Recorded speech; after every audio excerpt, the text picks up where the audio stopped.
Hey everyone, you're listening to Sacred and Profane Love, a podcast in which philosophers, theologians, and literary critics discuss how literature can help us think more deeply about love, happiness, and meaning in human life. I am your host, Jennifer Frey. I am an associate professor of philosophy at the University of South Carolina. You can follow me on social media. I'm on Twitter at Jen Frey, and I'm on Instagram at Professoressa Frey. You can also follow the podcast on Twitter. Our handle is at EudaimoniaPod. This is our final episode with Professor Matthew Rothaus Moser on Dante's Divine Comedy. We are finally in paradise, friends, and I hope you enjoy our conversation.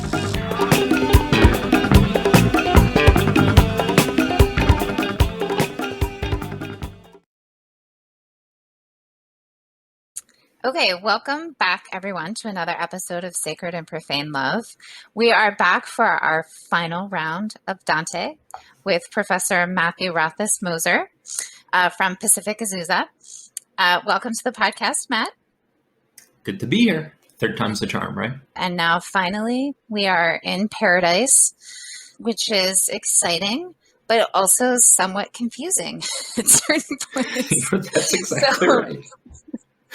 So you are here to help us. You are our guide, along with Beatrice and Saint Bernard, to help us through Dante's vision of heaven. Those of you who are tuning in and you're confused, you should definitely stop listening to this episode and go back and listen to episode 30 and 31. I think that's right. Don't quote me on that. But I have two previous episodes with Professor Moser on the Divine Comedy. And so this is our final attempt at Dante. Yeah, so with that out of the way, let's just dive right in. So the first question that I have is, just kind of a big picture question, like what are the main themes of Paradise?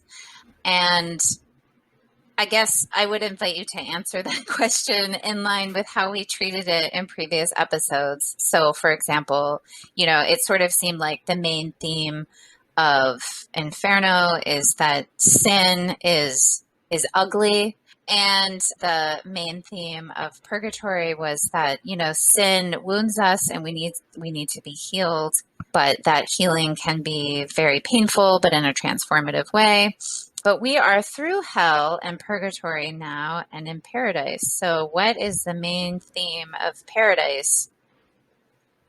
Well, I think the main theme for readers is what the heck is going on here? That seems to be the main theme of the readerly experience of Paradise. And it's really hard to kind of overstate just how difficult Paradise is in comparison with Inferno and Purgatorio. You have a kind of simplicity and straightforwardness with Inferno and Purgatorio, and they open up into these like deeper and richer themes and poetic experimentation. But Paradiso like wears that difficulty and that richness and complexity just on its surface. So coming into Paradiso, you have so many hurdles that you have to get over just to get the basic gist down. But I think the main theme of Paradise is announced in the opening lines of Paradiso 1. Dante says, "The glory of him who moves all things pervades the universe and shines in one part more and in another less." And I think that's the theme. That's the theme of the song. It's divine glory. And then how does Dante the Pilgrim conform, both intellectually and existentially, for lack of a better word, with that divine glory, with the divine ordering of creation? And then how does he invite us as readers to undergo that same kind of conformity to divine glory? So it's very different than Inferno and Purgatorio, which is much more about the struggle and the journey of moral growth and transformation. And here Dante simply wants to celebrate the beauty of God, the glory of God that's distributed throughout the entire cosmic order, and then kind of dramatize how we become informed, quite literally informed by that divine form, so that we can know it, but also, I think, praise it. So this Paradiso is much more lyrical than the other ones are. It's this interesting kind of hybrid of narrative and lyricism that create all of these challenges, especially compared to the other two. Well, yeah, I mean, I guess what's interesting to me is that, right, Inferno and Purgatory are really about us and sort of, on the one hand, what goes wrong with us, various privations of the good, and then sort of what it would take for us to really be virtuous, to have well-ordered loves. But then in Paradise, it shifts. It's not so much about us anymore. It's about God. You know, the thing is, that's sort of an impossible task, right? I mean, Dante is kind of faced with the same trouble that the theologians face, right? Which is that, well, we can't know God in his essence, right? And we can't know him propositionally, right? So I can't write a treatise in which I explain God's essence to you in a way that, like, I don't know, I could probably do that for like cat or human or something, but I can't do that for God. And so it looks like he's set himself a kind of impossible task, right? To communicate things to human that are superhuman, right? And so in Canto 1, I think he's kind of exploring his predicament a little bit, because he talks about how he has to, well, in my translation, it's transhumanize, but it's like a made up word. So he has to transhumanize. He has to like become a different kind of thing. And what he experiences or sees is beyond words. But then obviously he has to like put it back into words. It's a poem. And so yeah, I mean, it's almost like the poetic version of negative theology, except he does try to say very positive things. Absolutely.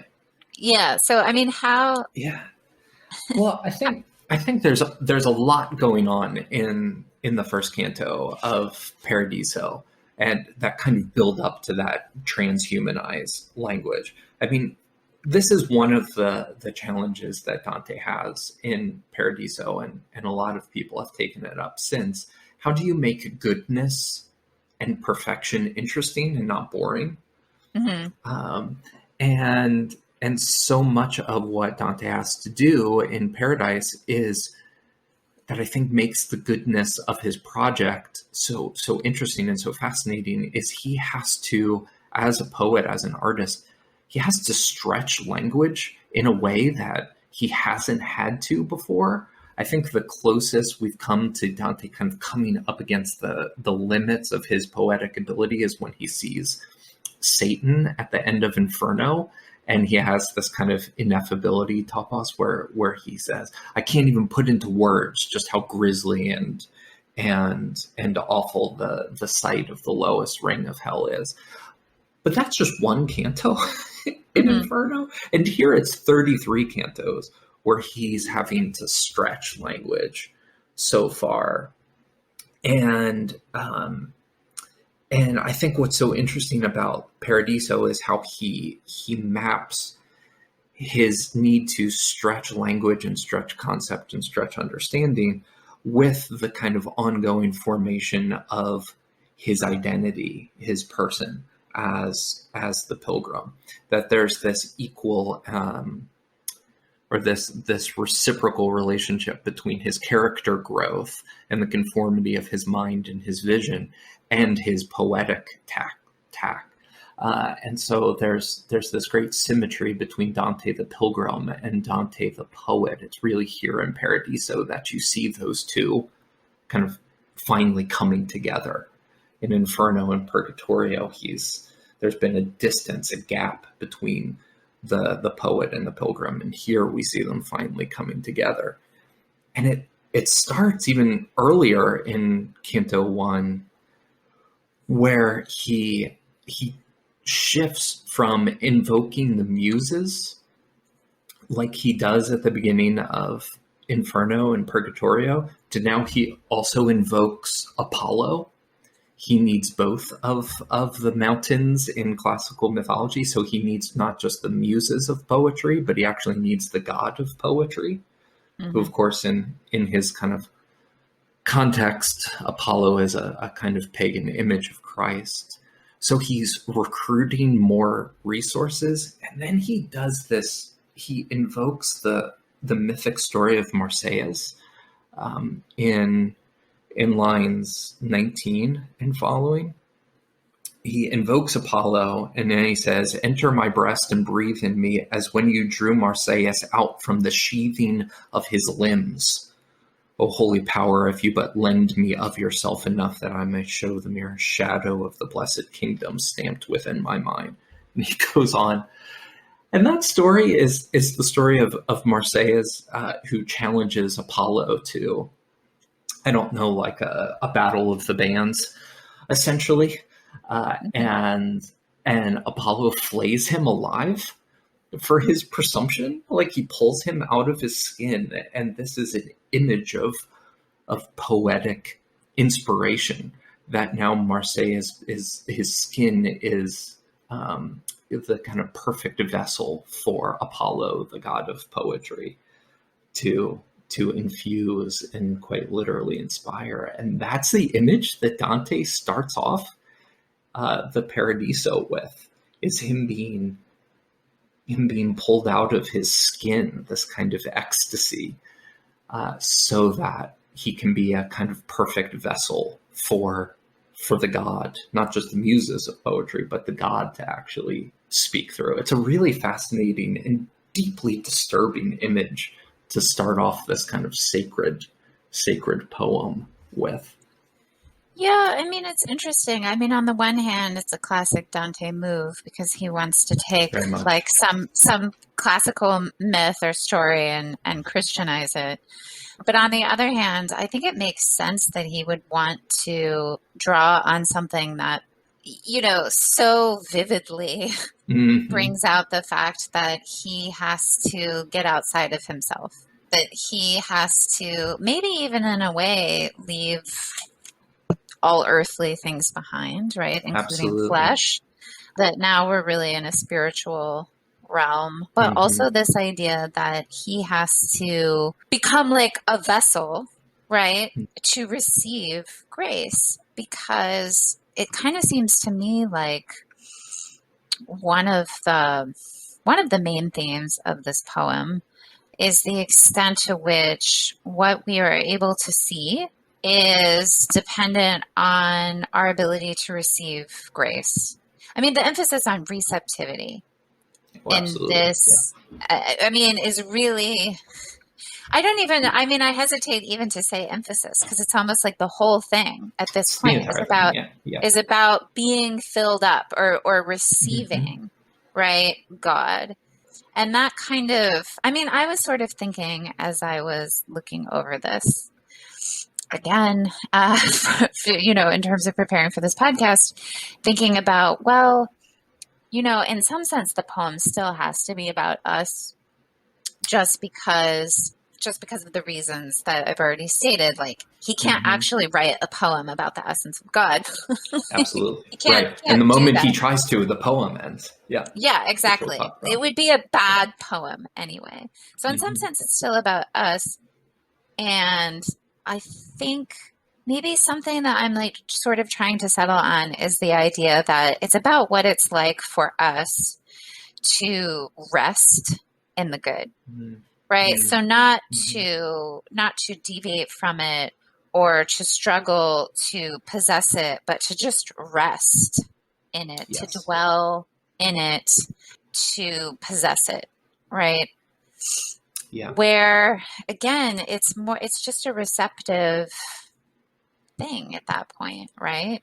Yeah, it really is. I mean, the work is kind of behind him at this point. I think you could read Inferno and Purgatorio as the process of him being pulled out of himself through that kind of moral purgation. And now we don't so much have, I think this is Heather Webb's argument, we don't so much have a continuation of the journey. I mean, he is still making his way towards God, but it's not the kind of labor that he's had to do in Inferno and in Purgatorio. I mean, here he basically transcends the heavens simply by kind of floating upwards by his natural disposition.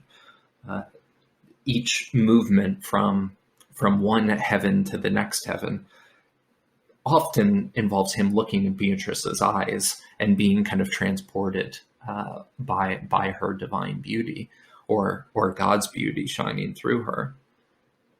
And so it's almost like Paradiso is the kind of, rather than a journey and a struggle and a labor, it's an ongoing deepening and expansion of Dante's receptivity, of the vision of God that's shining everywhere.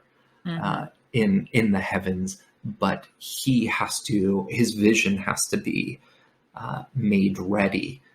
His pupils need to expand to take in more of the divine brilliance. His mind needs to expand to be more receptive to divine truth.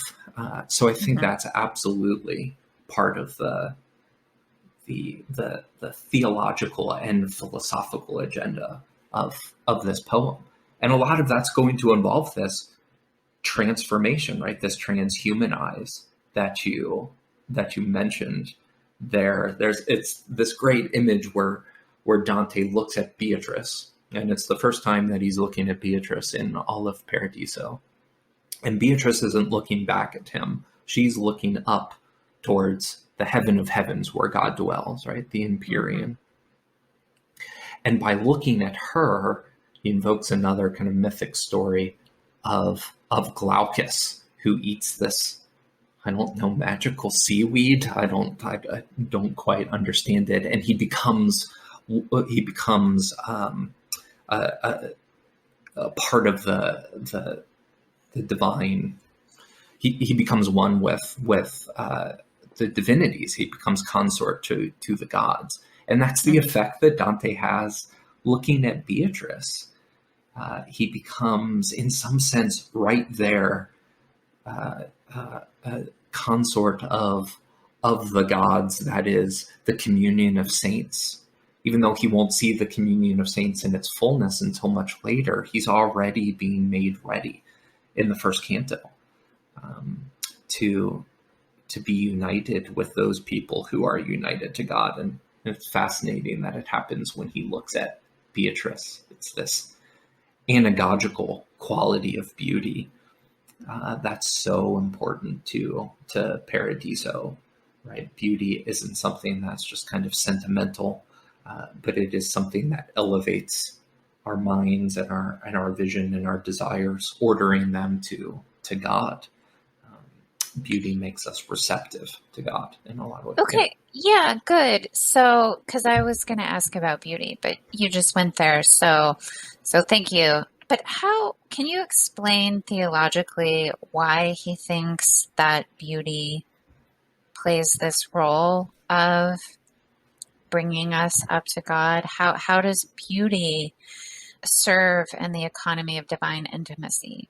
Yeah, I think that Dante is well aware of some of the theological discussions of beauty that are happening among the Dominicans and the Franciscans of his day, and how beauty is what kind of grabs our delight and our desire and orders it towards transcendence.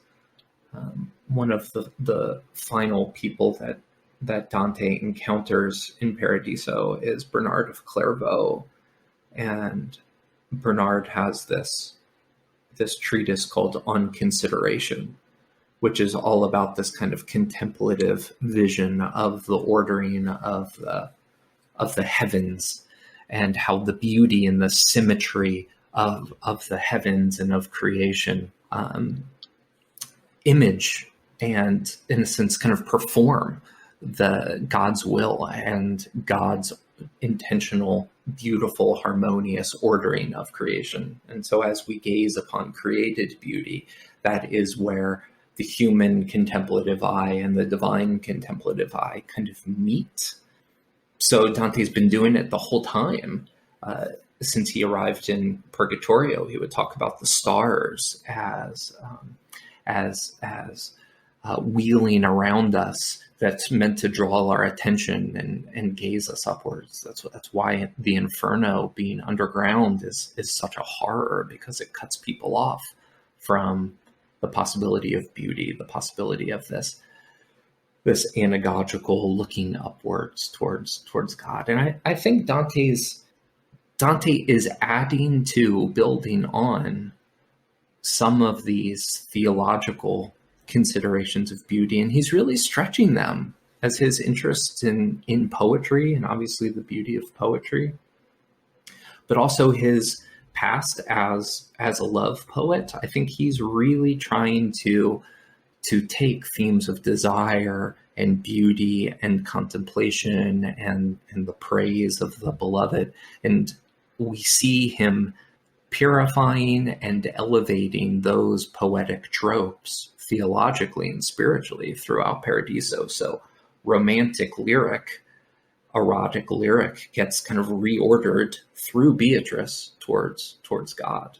And so I think he is taking theology and philosophy, but also his poetic tradition, and allowing them to be in conversation with each other in some really interesting and often controversial ways. Yeah, I mean, I think there's a bit of a clue in Canto 1 when he is gazing at Beatrice, and it's not, the thing that grabs him isn't her, it's not her physical beauty. It's the fact that she's entranced, right? She herself is in a state of ecstasy or being entranced, however you want to cash that out, because she is contemplating, right? She's contemplating the eternal spheres. And that is what is, that is the occasion of this transhumanization in Dante's, right? I mean, he's gazing on her contemplative ecstasy. I'm not sure exactly what I want to say about that, but it seems like whatever it is that he's attracted to there, it's not the same as it was before. Oh, yes, absolutely. I mean, I think all of Dante's treatments of Beatrice have this kind of vaguely mystical, theological, contemplative aspect to them. Yeah. But here he's very explicit. I mean, he's explicit that Beatrice friend zones him consistently, right? There's a clear delineation. Like there's no romantic stuff going on here. Dante, she calls him brother more times than you can really count. But he does still want to talk about her beauty, and he always focuses on her eyes and her smile. And it's gazing at those things that elevate him up higher and higher in the heavens towards God.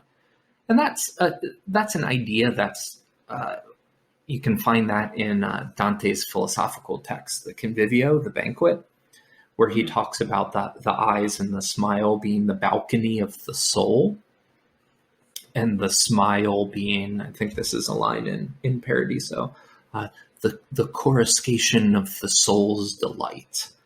So what he sees in her beauty and what captures him is kind of like Marseilles again, the inside being pulled out, right? He sees her kind of spiritual meaning, her divine significance, and I use that term pointedly, her divine significance as manifested in and through her beauty. Mm-hmm. Maybe sorry, just to ask another theological question. I mean, from Dante's perspective, at least insofar as we can tell from this poem, I guess maybe the thing that I'm wondering is the relationship between truth and beauty, because we know that the ultimate good that one possesses in heaven is the ultimate good of contemplation, right? So you have this kind of joyful possession of truth itself, or the fullness of truth, because you possess through your vision the fullness of being at last. And that is desirable, right? That is desirable. That is good. Where does beauty enter into the picture? If you're just thinking in terms of the contemplative vision that is, beatitude. Yeah, I think that as a poet and as a theologically and philosophically inclined poet, Dante is aware that beauty is tied to desire, and that desire is tied to contemplation, and that contemplation is it's from the root of it's from the same root as the word desire. And so beauty is absolutely the way that that transcendent beauty, the intellectual light of God and the glory of God. Beauty is the way that that transcendent fullness, the plenitude of God's glory, is seen and recognized, or signified, maybe would be the better word, in the created world, in God's creation. And it reminds me, in my classes, I've just been doing the end of confessions with my first year students. And so we're looking at Confessions 9 and Confessions 10, where Augustine is doing all this contemplative stuff. And he talks about how he's searching for God in creation. And he says that creation's response is, we are not God, look higher. But that their testimony of God's presence in them was their beauty. And I think that Dante, as a reader of Augustine, is probably doing something similar to that creation speaks the divine truth and divine glory in and through its created beauties. That might be why the focus of Paradiso, why Dante chooses to use the word glory, because you do have this idea of something not self-contained within itself, but something that has splendor, that's shooting outward, and so can be both received in creation's beautiful forms, harmonious forms, but it can also be perceived, and it can draw us upward anagogically. Yeah, so radiance and light are everywhere in this part of the poem. And I take that to be related. Okay, can we just go over the architecture of heaven? Because I think that this is, where the confusion comes in. I mean, so one thing that I think is possibly surprising for people is that heaven is a hierarchy. So there's a hierarchy of sacred spheres, and so that might be confusing from a certain perspective, because you're like, well, it's the highest good. Now, is there a hierarchy within the highest good? Like, I don't really know how to think about that. And then there seems to be this idea corresponding to this of, I don't know how else to put it other than like different degrees of beatitude. So like, depending where you are, like what sphere you're in. So it's sort of like Inferno and Purgatorio, in that along the way, Dante just meets people that sort of represent that sphere. But you might have thought heaven wouldn't be like that, like it would just be a big garden party or something. But we've had a garden party in Inferno 4, right? Among those in limbo. Limbo's our garden party. That's true. The best garden party is in hell. So there's this idea of different degrees of beatitude, which is sort of worth mentioning and asking for an explanation. And then it sort of seems like these different degrees of beatitude track differences in our capacity to delight or like to receive the good. So it's almost these people can only handle so much beauty, right? That sort of wants explanation of some kind. And what I find interesting about the whole thing is that there's a hierarchy, but there's no envy. So like Hmm. nobody's like looking up and being like, man, I wish I were with the contemplatives. Like, why am I stuck down Hmm. here? You know? Yeah. So that was a long question Yeah. with many parts. Sorry. Oh, no, no, no. That's great. That's super important. And this is how the episode turns into another 2 hour one. I think just trying to unpack all of this. So just basically, just so we all have the same framework. Uh, Dante is using what we would call the Ptolemaic universe, right? Where it's a terracentric universe rather than a heliocentric universe. So you have Earth at its center, and then it's surrounded by 9 concentric but ever larger spheres that are the different stars: the Moon, Mercury, Venus, the Sun, Mars, Jupiter, Saturn, and then the realm of the fixed stars or the constellations, and then something called the primum mobile, the first moved, is where Dante's at maybe his most Aristotelian, talking about this. And then the 10th heaven is, in a sense, the heaven of heavens. It's the Empyrean. It's outside of time and space, and that's where God dwells with all of the saints. And so all of the cosmos is within the Empyrean in some ways. The Empyrean embraces all of created reality. So that's the basic structure. And so Dante's movement is he looks at Beatrice's pretty eyes and he just kind of gradually floats his way up until he goes outside of time and space altogether into the very mind of God. And maybe the closest theological text that kind of maps onto all of this is Bonaventure's Journey of the Mind into God, which is a great text. So that's the Yeah. basic structure of the Paradiso. There's a weird Franciscan turn to me.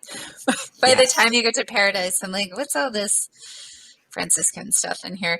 I love it. This is why it's my favorite part of the comedy. I love the Franciscan turn. I just will remain indifferent. It's just notable.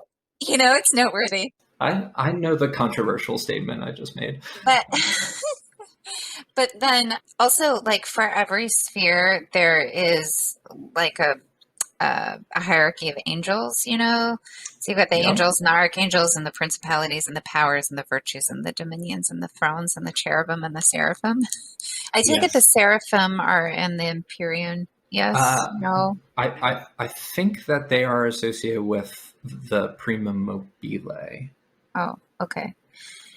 Because that's right. Because they're circling around God. Got it. Because they're circling, yeah.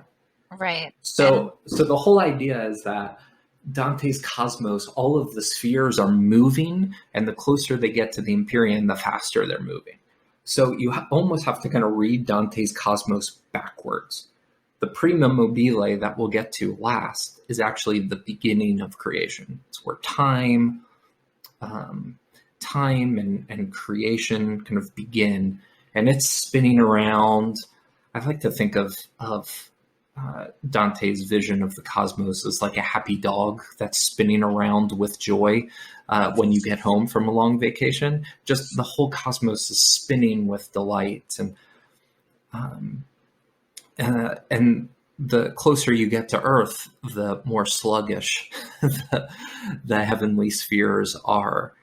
So as Dante is ascending towards the Empyrean, the closer and closer he's getting to the roots of creation, the more he is attuning himself with the joy and the goodness and the fullness of what it means for God to create the world and say it is good.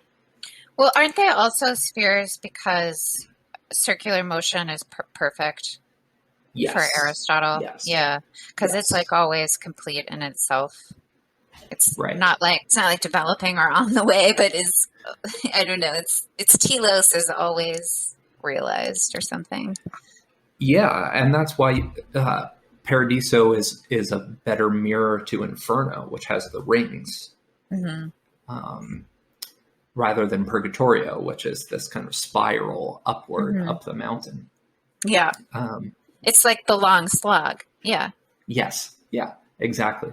But one of the great things, this is a quick aside, is to read Inferno, and as you read Paradiso, you start to realize, oh man, the entire structure of Inferno is a kind of ripoff or parody of the fullness and the goodness and the glory of Paradiso.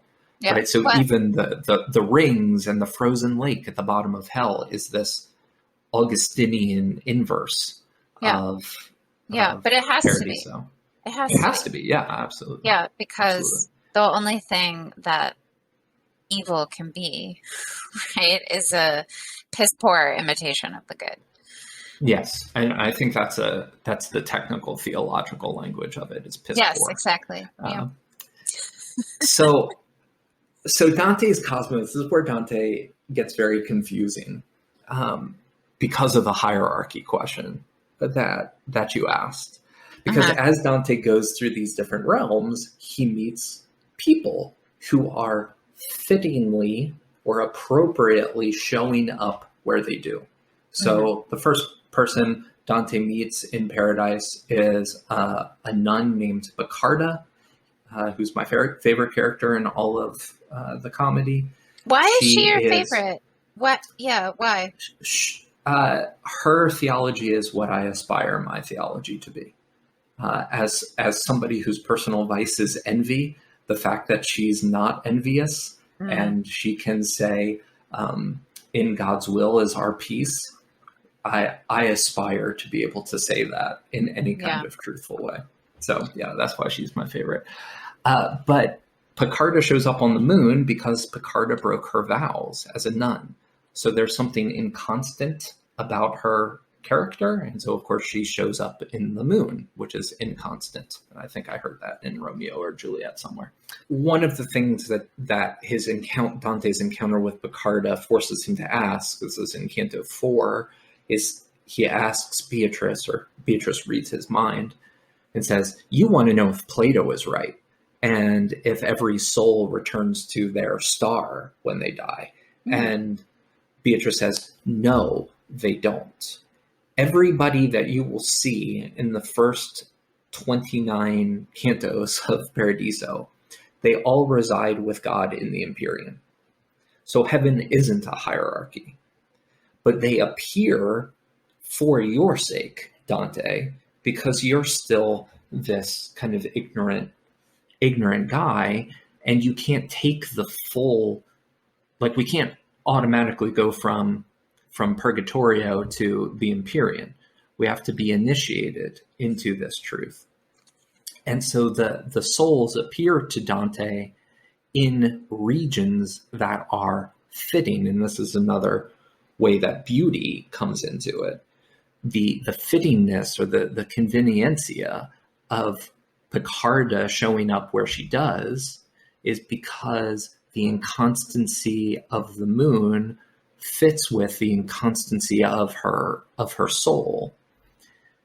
But she's there for Dante's sake. And then after Dante learns his little lesson, right, she won't be there in the circle of the moon anymore. So the vast majority of Paradiso, the poem, is in a sense a kind of performance art on behalf of the saints for Dante's benefit. Dante doesn't actually see paradise in any kind of true way, air quotes around true, until Canto 30.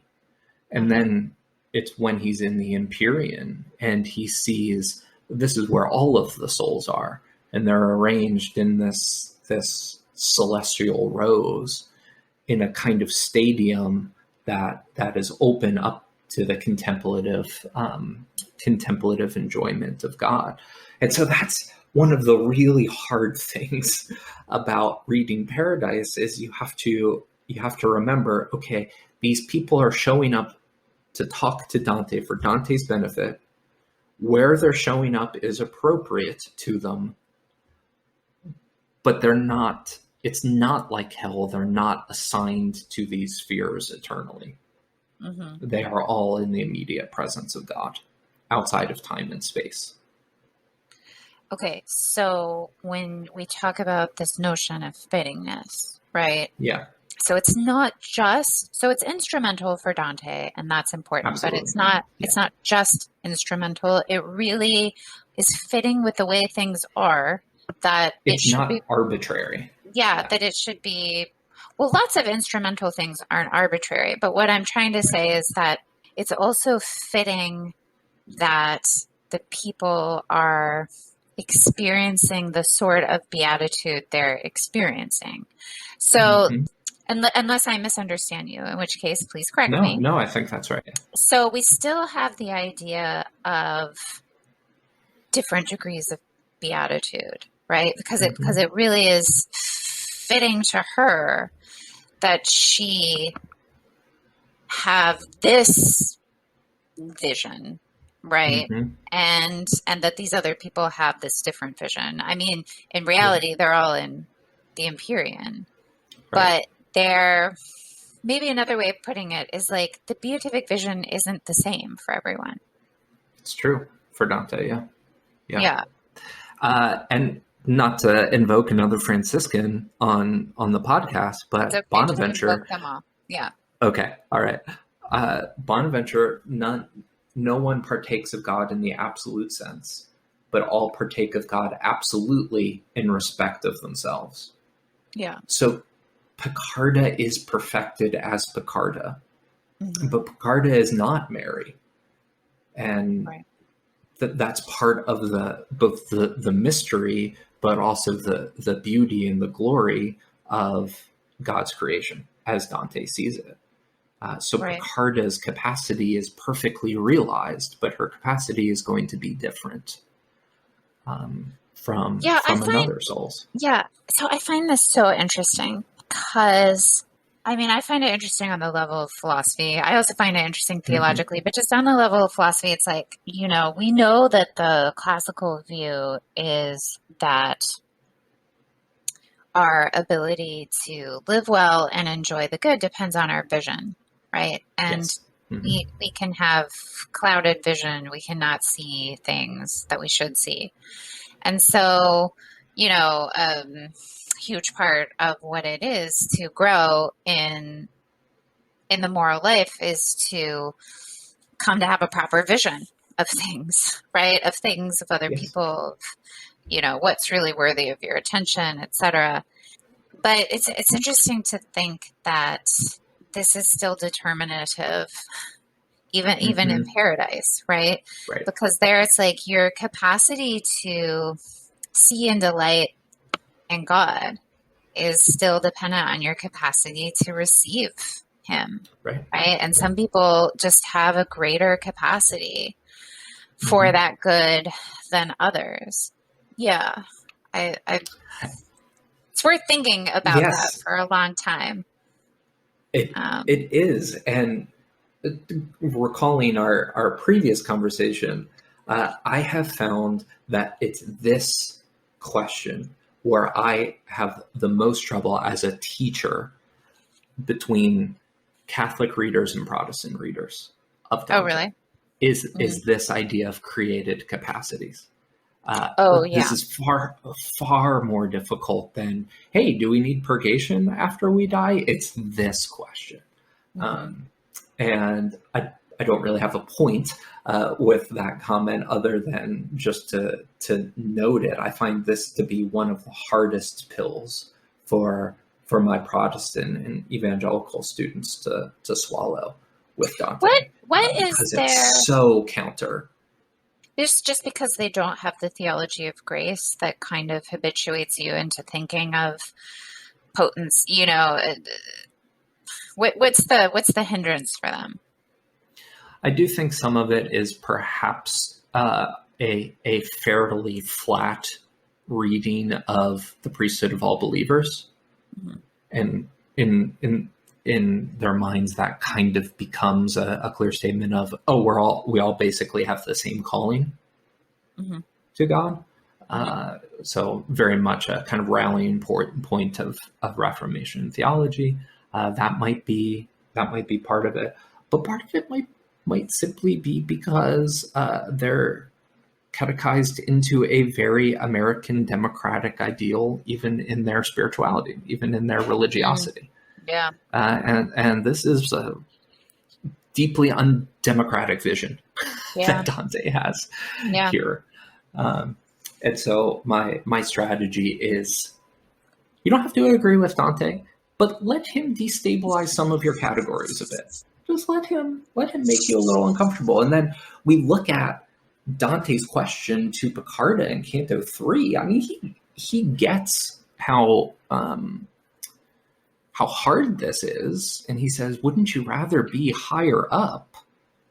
And she says, this is around line 70, "Brother," again the consistent theme of friend zoning Dante.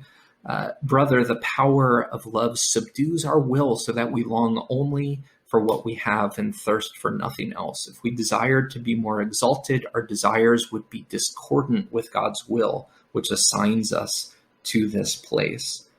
That, as you will see, would not benefit these, or would not befit these circles, if to be ruled by love is here required, and if you consider well the nature of that love.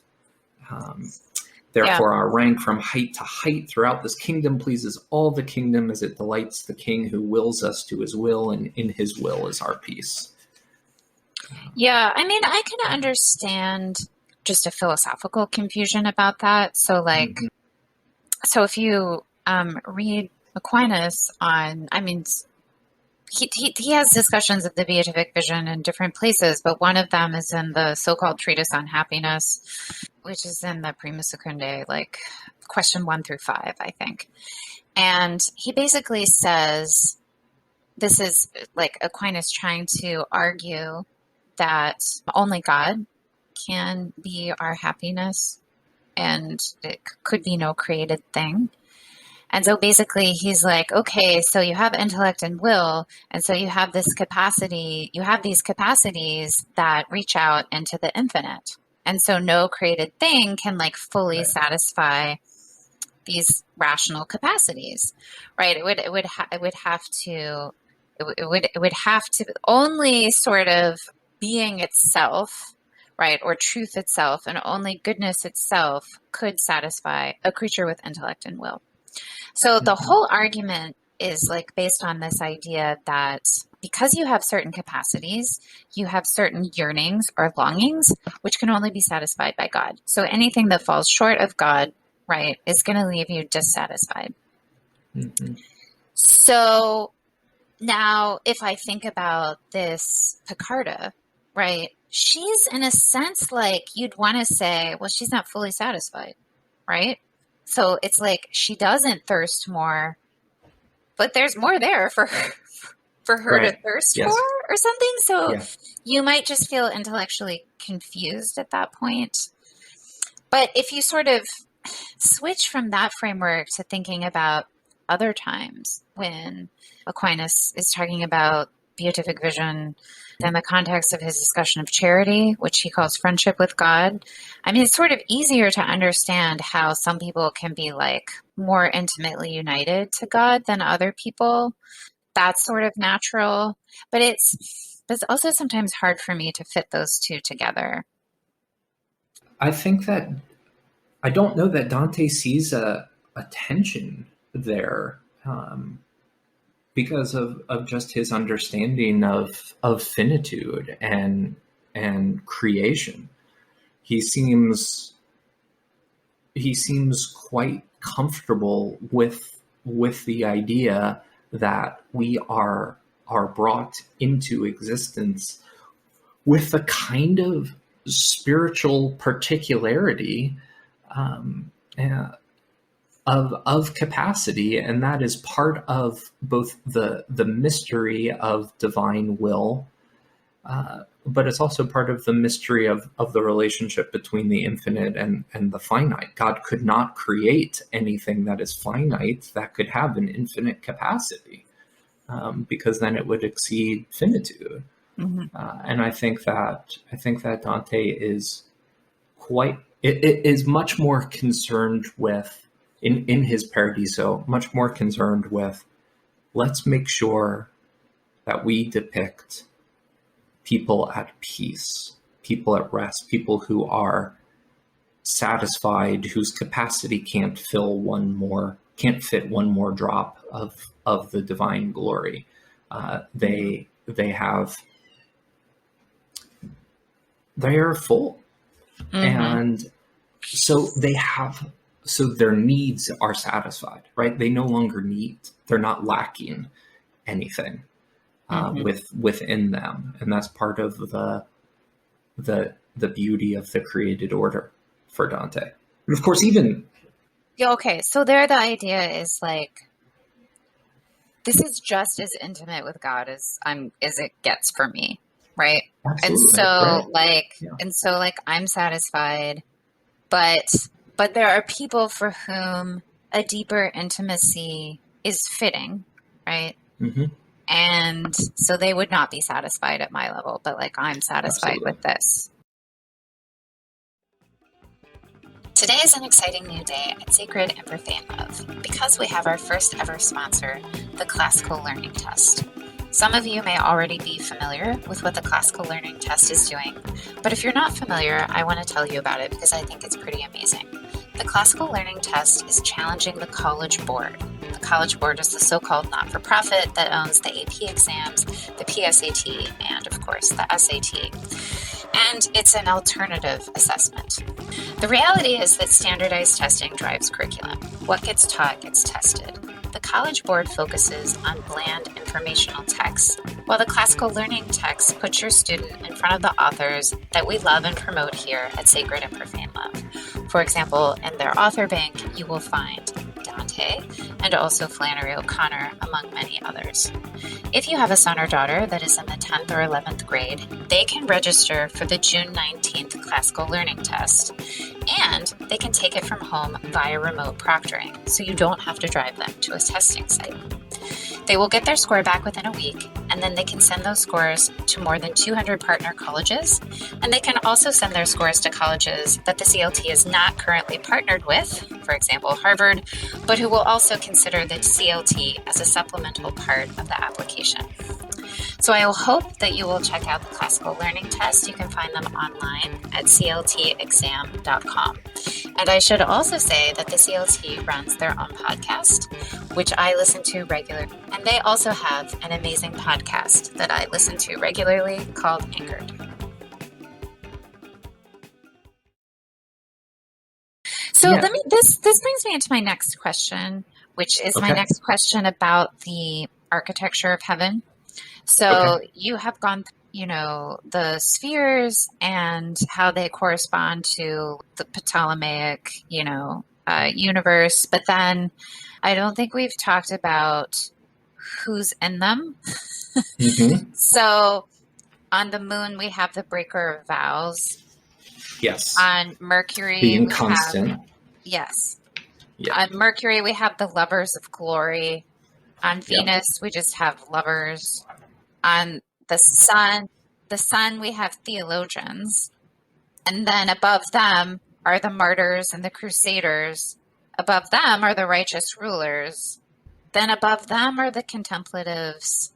And then there's an order called the Triumph of Christ. Sorry, I'm just looking from my lovely Musa. Right. Yes. It's just like my Dante Bible.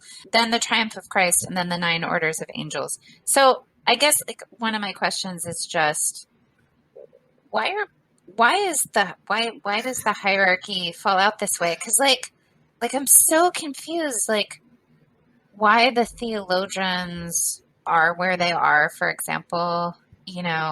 Why are the righteous rulers above the theologians? I don't get it. Somebody help me. Are they saying that, because I don't know. I feel like if I had made heaven, it would look slightly different. I didn't make heaven, but. Yeah. Theologians seem to be getting short shrift is really what I'm saying. Well, I've met some theologians in my time, and this seems a little ambitious, frankly, already. So yeah, I don't know. I don't know if he's not praising them enough. He might be praising them too much here. Yeah. So there's so many different ways that people have tried to solve the structural questions of Paradiso. So some people have read it as based on what Dante does in Convivio, that each of the heavens is associated with another one of the liberal arts, and he pairs the souls there with the progression of the liberal arts. So that's an idea. Some people have tried to associate with different virtues. So the theologians would be the first of the kind of corresponding with the cardinal virtues. What would the theologians be on this view? Let's see. So the contemplatives would be temperance. The rulers would be justice. The martyrs and crusaders would be fortitude. And so the theologians would be prudence, which again doesn't seem to match. No, that doesn't seem right at all. But these are just... I don't want my theologians to be prudent. Just let them have Sophia. Yeah, okay. So, maybe it's just, So that's actually an interesting point.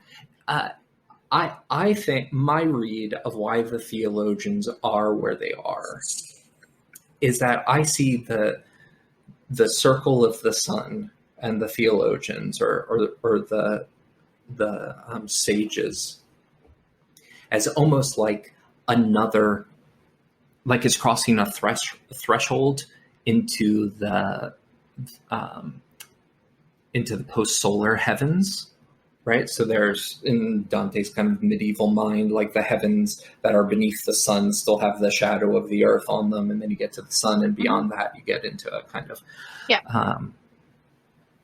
don't know what the right word would be. And so I think there is a threshold that's being crossed here with the theologians, and the shapes that you see among the theologians, right? They gather in circles, which are images, I think, anticipations of Dante's vision of God as these kind of three circles, and he sees three circles of like dancing souls. And so I think there is this kind of, there's this suggestion in Dante's depiction of these spheres of it's via theology that theology is a kind of entryway into the more contemplative part of paradise that is in more distinct ways imaging the peace and the peacefulness and the eternity of heaven. And so that's how I would I would read his positioning of them. Okay. I am sure there are more educated listeners who would be glad to critique that read, but that's my take on it, at least. Okay, that's helpful. Yeah. Okay, so now I want to move on to my third round of like pretty general questions, and that is these are questions about Beatrice. So Beatrice is now Dante's guide, right? But then she disappears. I think it's in Canto 30, and all of a sudden it's Bernard, which sort of like the first time I read it, I was like, what? What a disappointing moment for Dante and the reader. No, I was not expecting that. So I guess I just would like to ask some really general questions. And I just have super specific questions like, why can she read his mind? So, somebody help me out here. Why is it that Beatrice can read Dante's mind? And what is the point of that? Yeah, and why can she do it, but Piccarda can't? Right? The deeper Dante goes into heaven, everybody starts reading his mind, but his first couple of times there's not. And so that's, again, a kind of reinforcement of the idea that the sun kind of crosses a kind of boundary line, like something changes the dynamic. So I think the idea is the solar and post-solar souls are their contemplative vision of God is so clear that they don't just see God, but they see all things in God. And so one of the kind of narrative ways that theological idea gets translated in the poem is they can read Dante's mind, which would make sense if, in a very kind of Augustinian line, God is more inward than our inmost, than those who are perfectly united to God. Those who contemplatively know God might be able to participate in God's own knowing of Dante.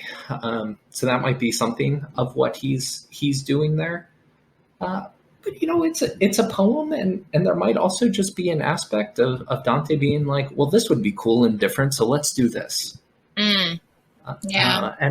And I think sometimes we're so sophisticated with this poem that we try to out-sophisticate Dante. Mm-hmm. Like, at the end of the day, like, Dante is also trying to just write something interesting, and intriguing and mysterious. There's this amazing footnote in Mark Muse's translation of Paradise in which he's like, so Dante's like talking about a lark, and so Musa's like, oh, why is it a lark? And he gives like this long explanation, going about like medieval poetry, and then he's like, I don't know, also maybe he just saw a lark that day, like sometimes he went outside. I just could not stop laughing because maybe he just saw a lark that day. Yeah, and we might. That's such a great line. I knew exactly which footnote you were going to talk about the moment you brought that up, because it's such an iconic footnote. It's hilarious. Because, we think about works of genius being written in these kind of rarefied airs, but like Dante was exiled. Mm-hmm. He was wandering. This is not a guy that was sitting up in he didn't have a Prussian lounge like some of the romantics did, where he could kind of go and wax philosophical and literary. He is writing in the world, and so I think we need to let Dante be human in some ways, and maybe just saw a bird and it really captured his imagination. Yeah. And that's what he's doing. Yeah. Yeah. Well, at the risk of over sophisticating things, I sort of felt like maybe the mind. So to me, the idea that anyone could read my mind is like horrifying. I mean, I can think of almost nothing that's worse. And that just shows that, I'm still a messed up person. Like, I don't want people to know what I'm thinking, because half the time it's stuff that's like I shouldn't be thinking. So, so like one thought that I had was like, oh, well, if I were beatified, like all my thoughts would be fine. So it wouldn't feel like this violence if someone could,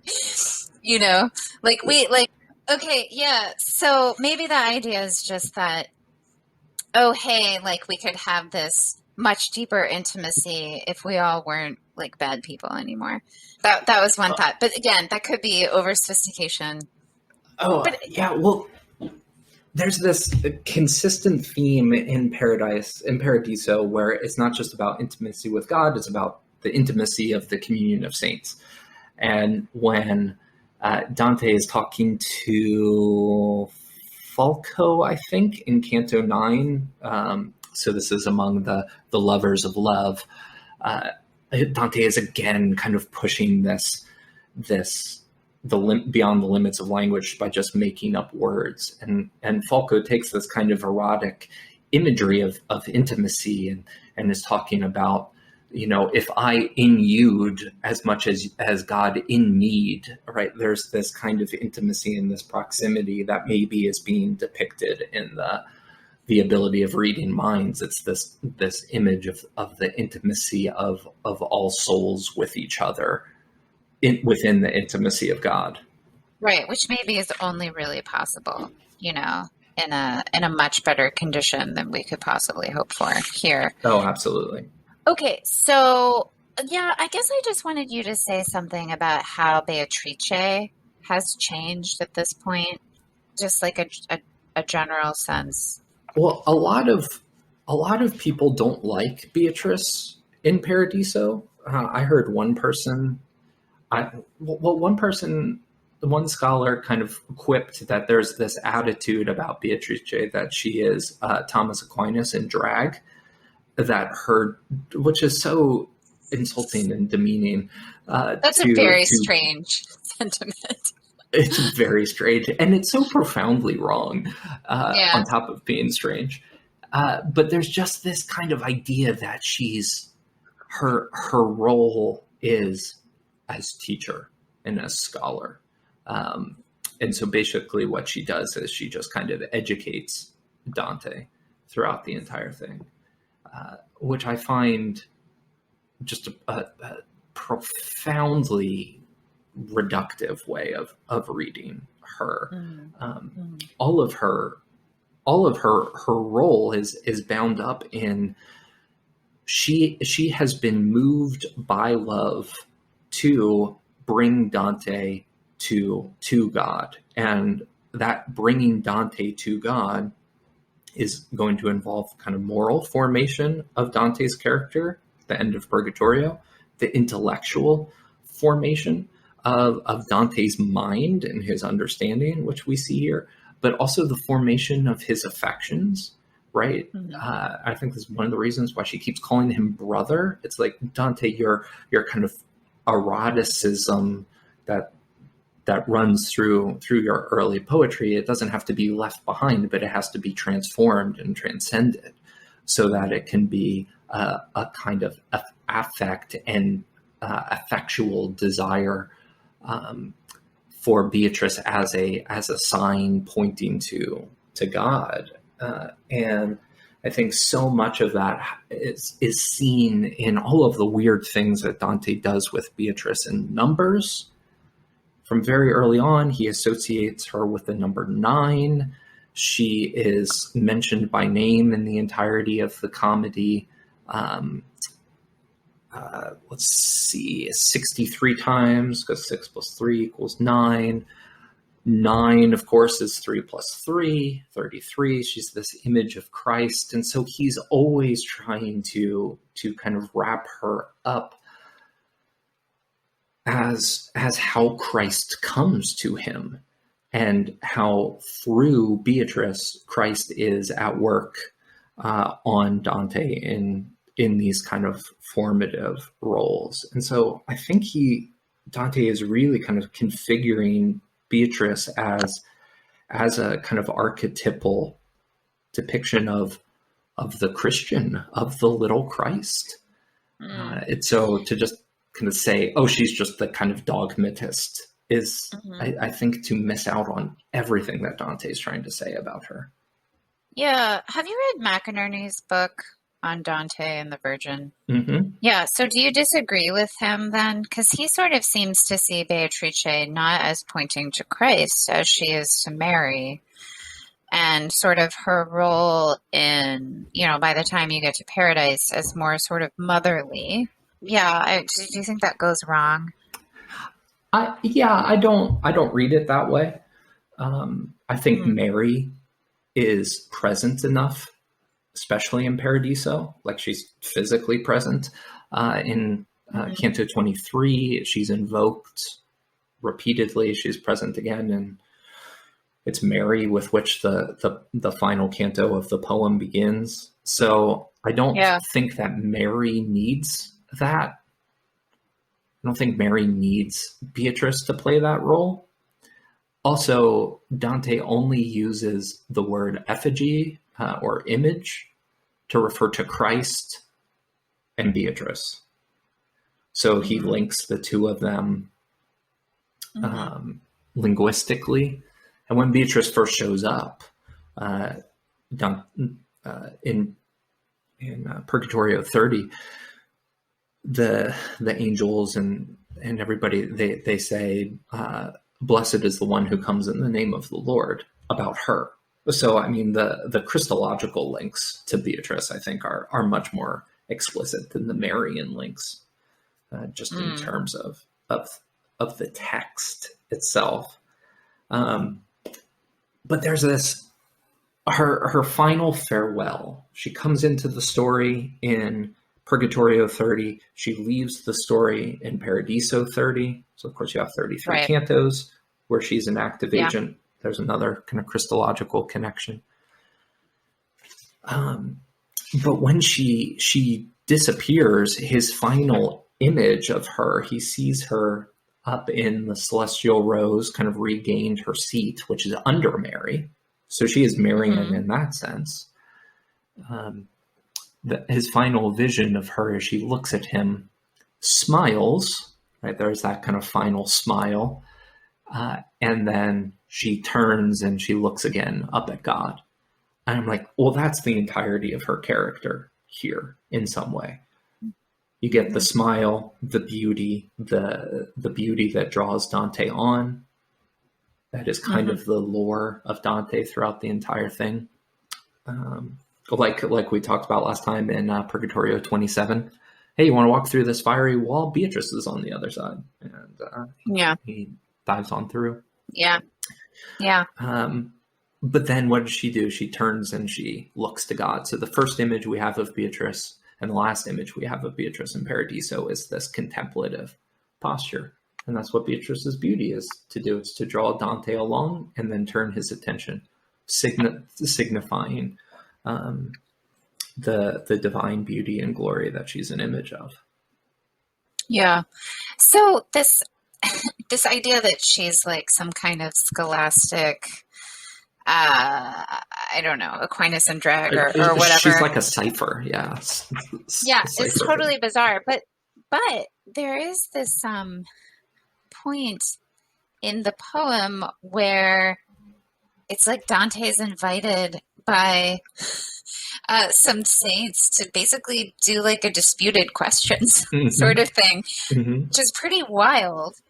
And so I thought it would be useful to talk about what on earth is going on there. I mean, Dante is like tested by St. Peter and St. James and I believe St. John. Yes. And about faith, hope, and love. Yeah, so it's worth kind of positioning us. We're in the realm of the fixed stars, which is just before Dante gets to the root of creation and the prima mobile. So we're in the last gasp of the journey. And he kind of depicts this baccalaureate examination where he's examined on the theological virtues.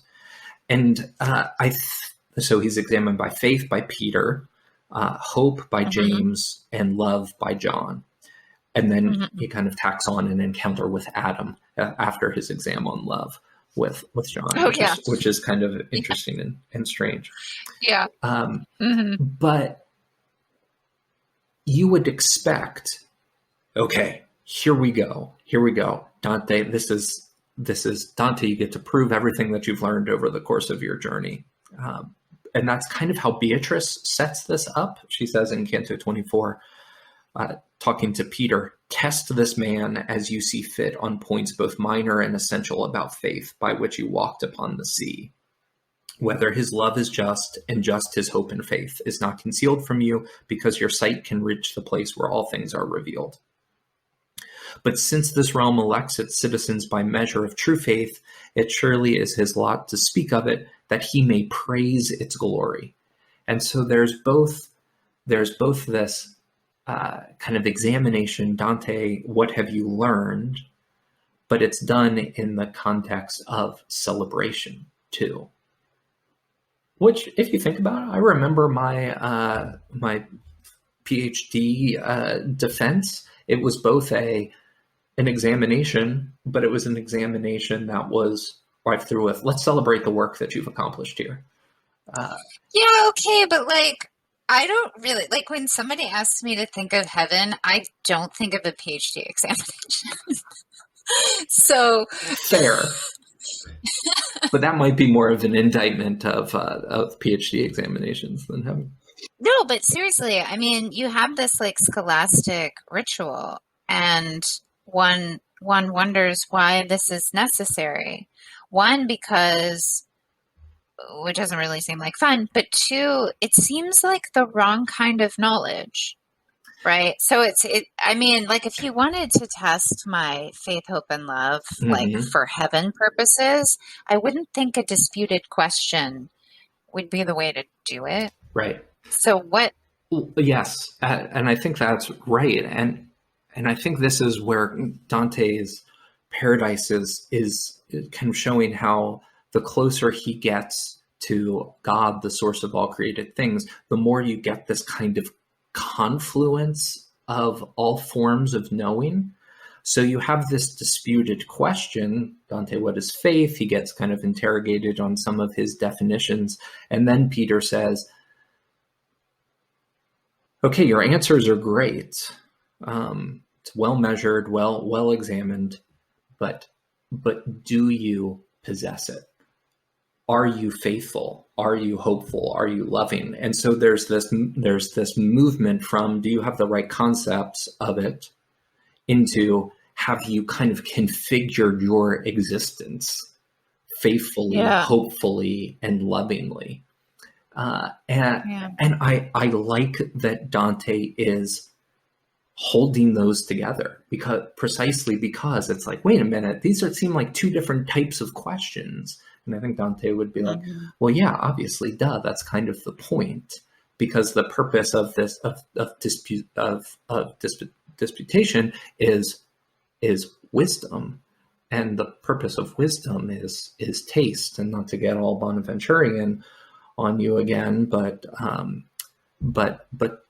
Bonaventure says to know much, but to taste nothing. What is the point of that?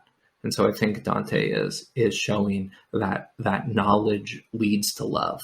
And so in that sense, maybe he's being very Thomistic in a sense. He's demonstrating his knowledge as a way of then kind of leading into his love. Yeah. Yeah, it sort of amused me, nevertheless.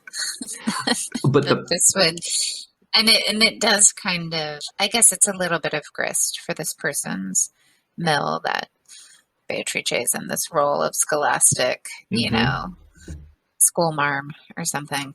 But she comes along and she says, before Dante is examined on hope by James, she intervenes on his behalf, and she says, I need to let you guys know that there is no living man in Church Militant that has more hope than Dante does. So again, it's these kind of interesting disruptions of what you would expect in a kind of straightforward scholastic disputation. Because again, she was like, examine him all you want, but you need to know this is a man that has hope. So it's interesting that those are brought together. Yeah. So another canto that we were going to talk about, if you still want to, is Canto 20. So that probably takes a long time. Okay, so we should skip it. Well, I'll try to be very brief on it. I just think we talk so much about Virgil, and the subtext is so Virgilian here. That's great. Yeah. So let's get in the very short version of Canto 20. Okay. So Canto 20, Dante is among the just rulers who appear to him as configured as a giant eagle. And Dante looks into the eagle's eye and pays attention to the eagle's eyebrow that is made up of several different rulers who are all among the blessed, two of whom are, I think, meant to scandalize us a bit.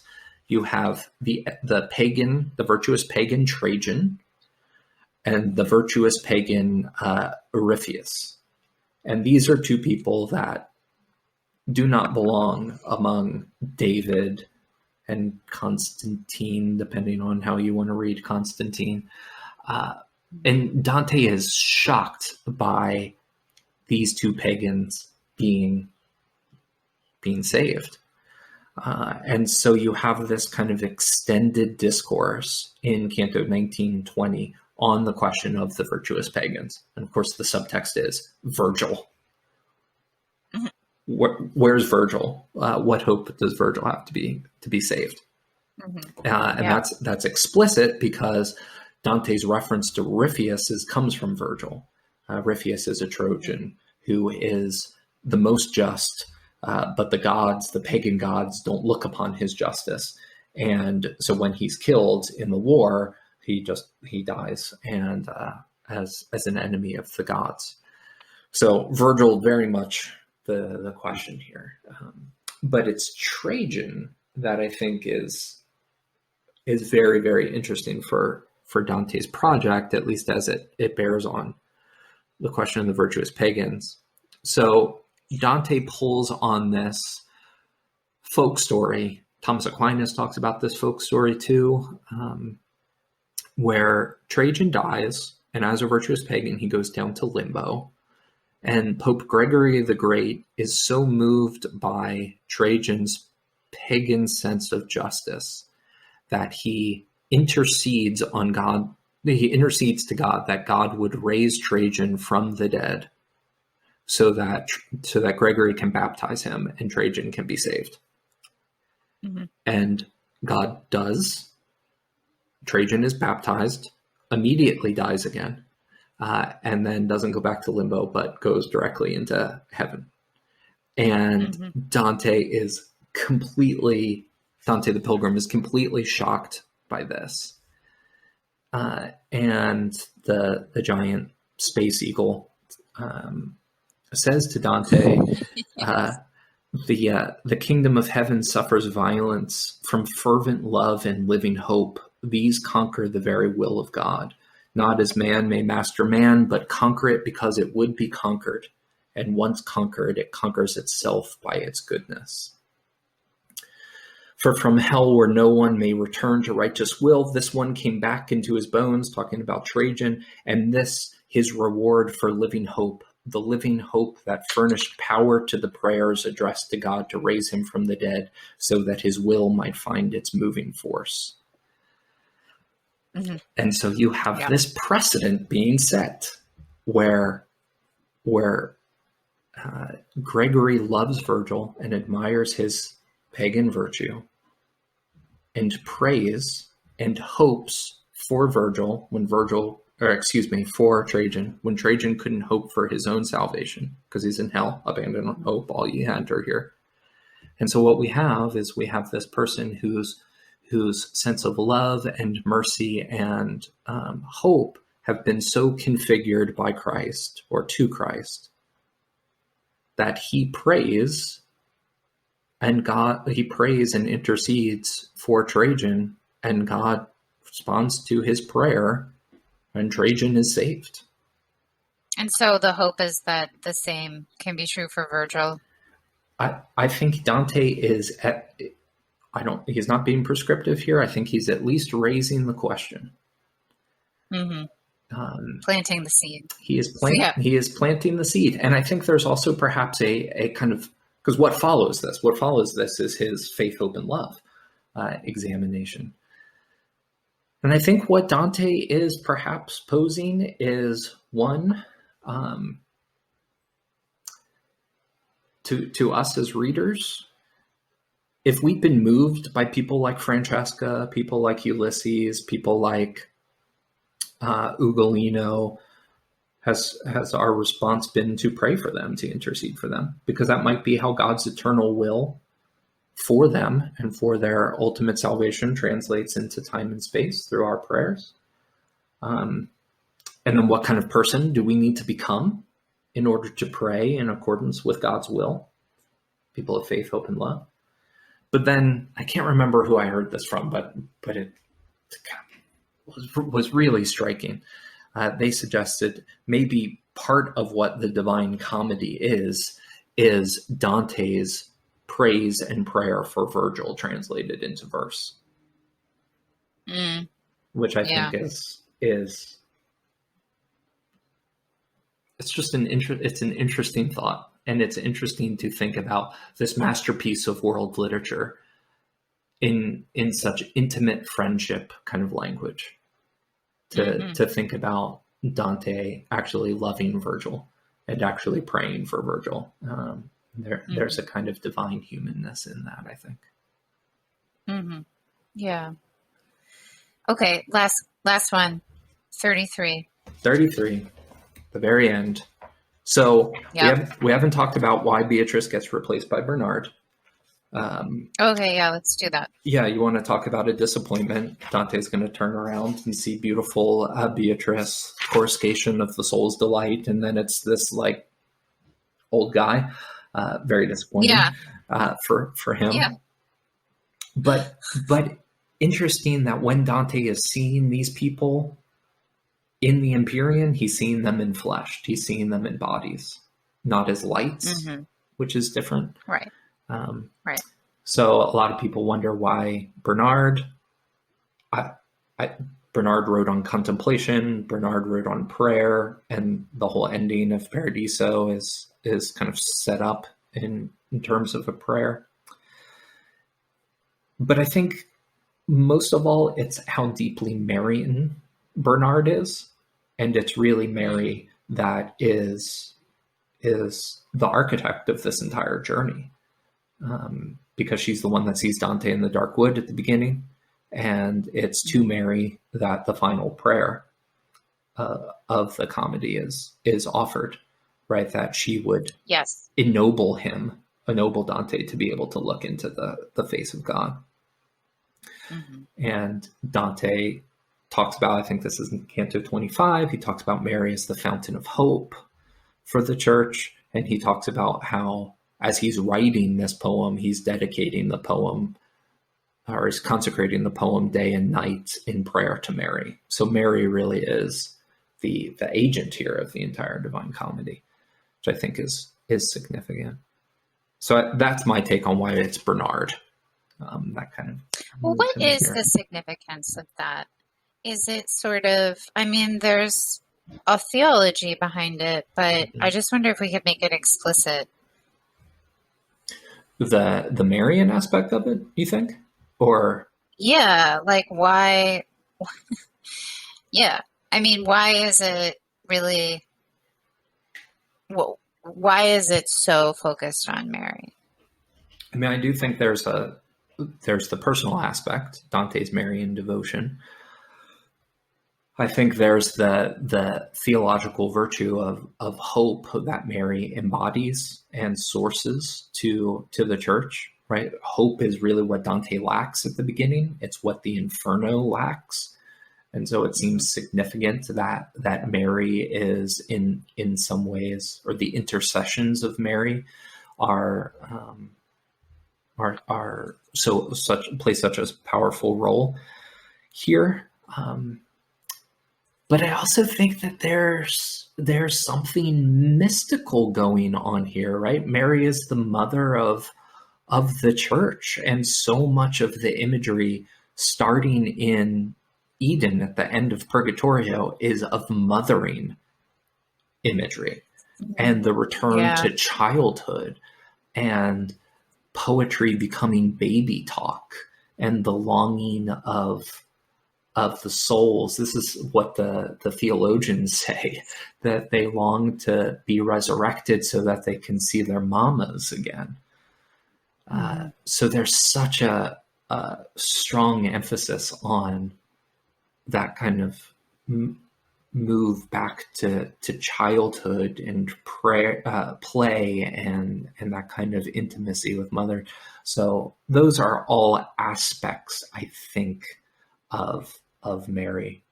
A literary aspect of it is there's so much boat imagery here, and you have Mary, Stella Maris, as the star that guides people home to port. Yeah, you have sailors home to port. So exactly. Yeah, but also all throughout this poem, there is this idea of kind of like being lost at sea. Absolutely. And yeah. And so I think the idea of Mary as, the star, the thing that's going to prevent you from just totally drifting away. It's there at the, I love that. It's there at the beginning of every part. You have the shipwreck, the spiritual shipwreck in Inferno 1.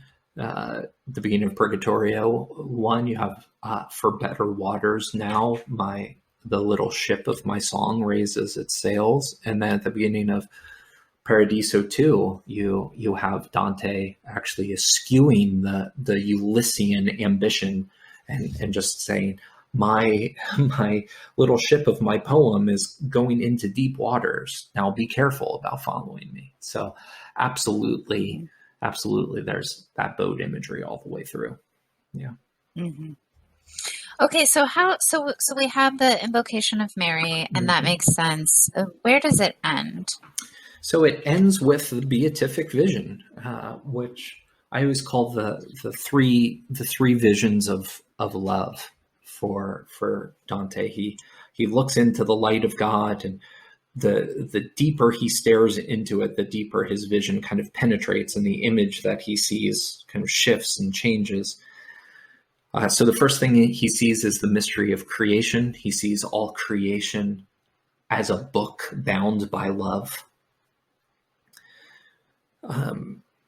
So I think that's something that's really significant. His vision of what the world is, that the world is God's love translated into time and space. Then his vision penetrates deeper, and he sees these three circling lights that all occupy the same space, which is the mystery of God is love, mystery of Trinity, which his description of God, O eternal light, abiding in yourself alone, knowing yourself alone, and known to yourself in knowing, you love and smile upon yourself. So it's interesting that Dante sees the divine life as a smile. And then he penetrates even deeper into this vision, and he sees in the second of those lights, he sees our image, right, which is, of course, taken to be the incarnation. He sees the mystery of the incarnation. But it's interesting that he doesn't name Christ explicitly. He sees, well, this is what Christ enables, is this kind of perfect union with God, according to our nature. And Dante just wrestles with the theology of the incarnation. How could our humanity and divinity, how could the fullness of human nature and the fullness of divine nature can come together? Right, doctrine of the hypostatic union. And then he gets it. He has this flash of understanding, and then he's like, "But I can't really put it into words. But the important thing is that my will and my desire, like wheels revolving with an even motion, were turned by the love that moves the sun and the other stars." And so that's how the poem ends, on this kind of profound mystery of how is it that God and world can be reconciled in the person of Christ. He says there is an answer, but he can't provide it. But instead, he's moved by love and harmony and in the proper order of God's creation. So my students, at least, are always like, we spent 7 weeks on this book for him not to give us the final answer. Like, what the heck? They're so annoyed. They're typically pretty done with Dante at this point, but they're always like, couldn't he have given us just one more canto where he tells us what he sees? And my response is always, no. He would have done your work for you. He can't tell you. Well, I mean, but also, no, he can't. Right. I mean, he told you at the beginning, right. It's beyond words. Right. So, like, he warned you. Right. So if you were still expecting that, then you didn't read carefully. Yeah. He couldn't. He would be Ulysses then. Like, he's talking about seeing something that is not only beyond anything that we can see, but beyond anything that we could say, because it's beyond any concept that we could deploy in our thought or our imagination. Like, and that's why I said at the beginning, well, he's given himself an impossible task here. Right. But I mean, I suppose, like, the opening 3 lines and the last 4 lines are meant to be read together, right? Or I guess the last three lines, because he just compares his vision to a wheel in perfect balance turning, right? By the love that moves the sun and all the other stars. And in the very beginning, he says he's going to be talking about the one who moves all things. Right. Right. And that's like, obviously all you're going to get. I mean, I sort of feel like, in some sense, I share your students' sense of being like let down in a sense, because of course you're going to be let down, because there's nothing that Dante could say, right, that's going to like really get at his topic. And so I think that's why I'm inclined to this reading of the poem that, in a way it always has to reflect back on us. For sure. Like of necessity. It just sort of has to. And this idea of what it's like to rest in the good, the perfect good, right? And I think then it's fitting that the final invocation would be of circular motion. Yep. So a wheel in perfect balance turning by his will and desire, right? But turning not of its own accord, but by the love that moves the sun and other stars. Right. I think that is, in its own way, very apt. Not as a description of what God is like, but of a description of what it would mean for us to rest. Yes. And whatever it is that God is like. And to know God.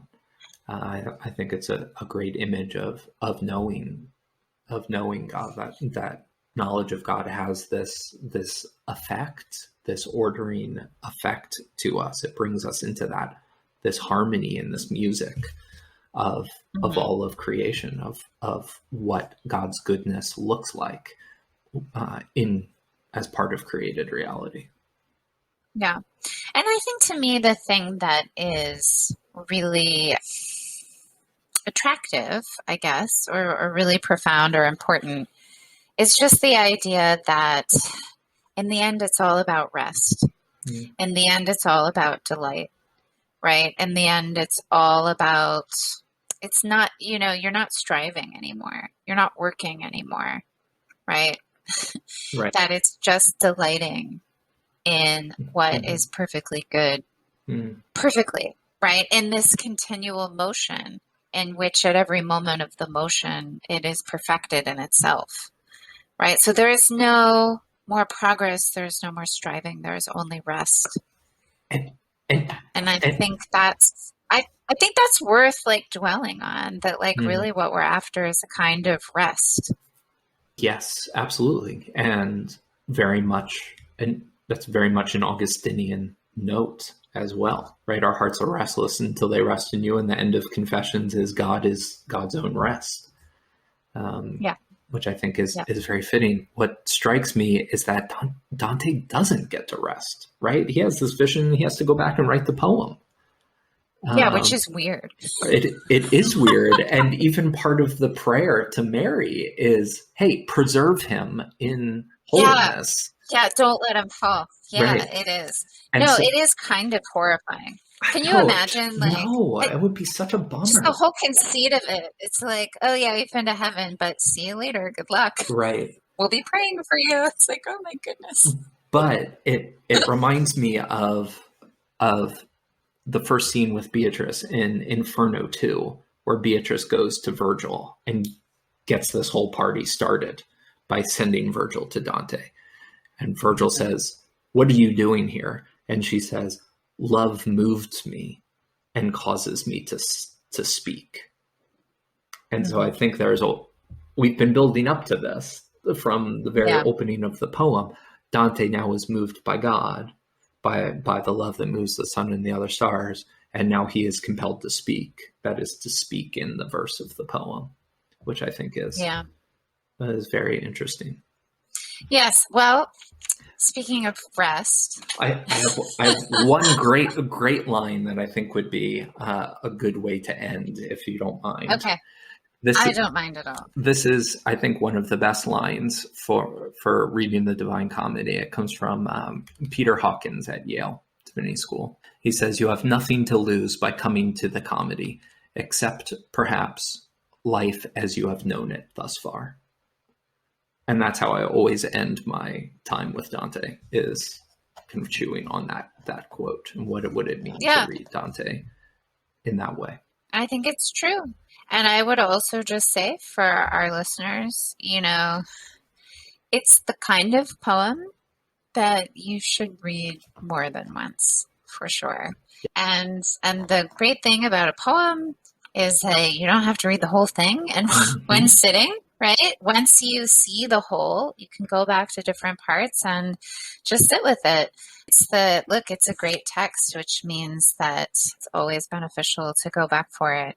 And yeah, anyway, thank you for revisiting this with me because it was incredibly beneficial for me and just really fun. It was fun. It was great. Thank you. Yeah. Well, thanks. Yeah. Thanks for your time. Thanks for having me.